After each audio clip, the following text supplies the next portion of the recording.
विक्रम बेताल की कहानी असली वर कौन? बेताल 25वीं 5वीं कहानी। कई बार बेताल को अपने साथ ले जाने की असफल कोशिश के बावजूद राजा विक्रमादित्य ने हार नहीं मानी थी। इसलिए राजा विक्रमादित्य फिर से पेड़ के पास पहुंचे और बेताल को अपनी पीठ पर लटका कर ले जाने लगे। अपनी शर्त के अनुसार बेताल ने फिर से राजा विक्रम को एक कहानी सुनाना शुरू की। इस बार की कहानी है असली वर कौन। सदियों पुरानी बात है। उज्जैन नगरी में महाबल नाम का एक राजा राज किया करता है। राजा बहुत पराक्रमी और दयालु था। उसकी एक बेटी थी जिसका नाम था महादेवी था। महादेवी बहुत सुंदर और सुशील लड़की थी। जब वह विवाह योग्य हुई तो राजा महाबल ने उसके लिए योग्य वर की तलाश शुरू कर दी।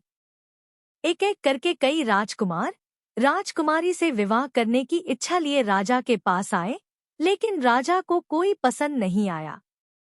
राजकुमारी से विवाह करने के लिए राजा ने एक ही शर्त रखी थी कि उसकी बेटी का होने वाला पति हर चीज में निपुण हो।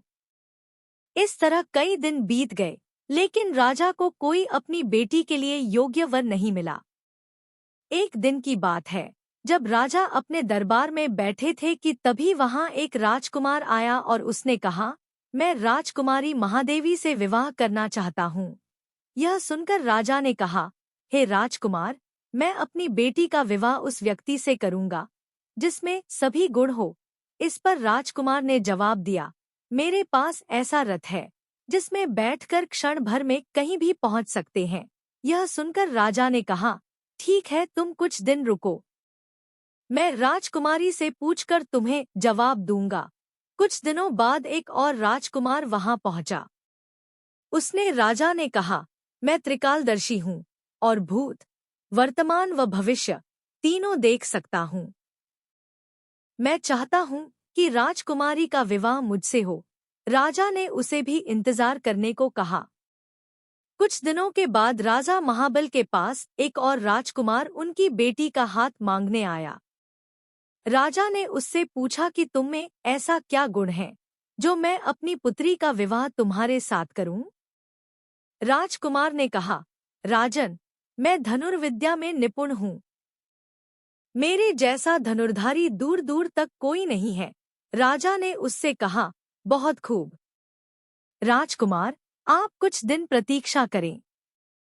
मैं अपनी बेटी से बात करके आपको जवाब दूंगा। अब राजा असमंजस में पड़ गया कि तीनों ही राजकुमार गुणवान हैं, लेकिन वह तीनों से तो राजकुमारी की शादी कर नहीं सकता। तो अब सवाल यह था कि राजकुमारी का विवाह किससे होना चाहिए। वहीं दूसरी ओर एक भयानक राक्षस राजकुमारी महादेवी पर नजर लगाए बैठा था और एक दिन मौका मिलते ही वह राजकुमारी को उठाकर ले गया। यह खबर जैसे ही महल में फैली तो राजा, रानी और तीनों राजकुमार एक जगह इकट्ठा हो गए। त्रिकालदर्शी राजकुमार ने बताया कि वह राक्षस राजकुमारी को विंध्याचल पर्वत पर ले गया है। इस पर पहले राजकुमार ने कहा, मैं अपना रथ लेकर आता हूँ। हम सब उस पर बैठकर विंध्याचल चल सकते हैं। तीसरे राजकुमार ने अपना तीरकमान निकाला और कहा, मैं उस राक्षस को मार गिराऊंगा। इसके बाद तीनों राजकुमार रथ पर बैठकर विंध्याचल पर्वत की ओर चल पड़े। उन्हें जैसे ही वह राक्षस दिखा तो धनुर्धारी राजकुमार ने कुशलता से उसका वध कर दिया और वो राकुमारी को बचाकर फिर से महल ले आए।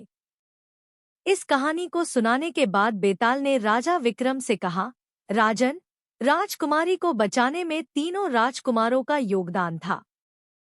तो अब तुम मुझे बताओ कि राजकुमारी का विवाह किससे होना चाहिए। राजन, मैंने सुना है कि तू हमेशा न्याय करता है।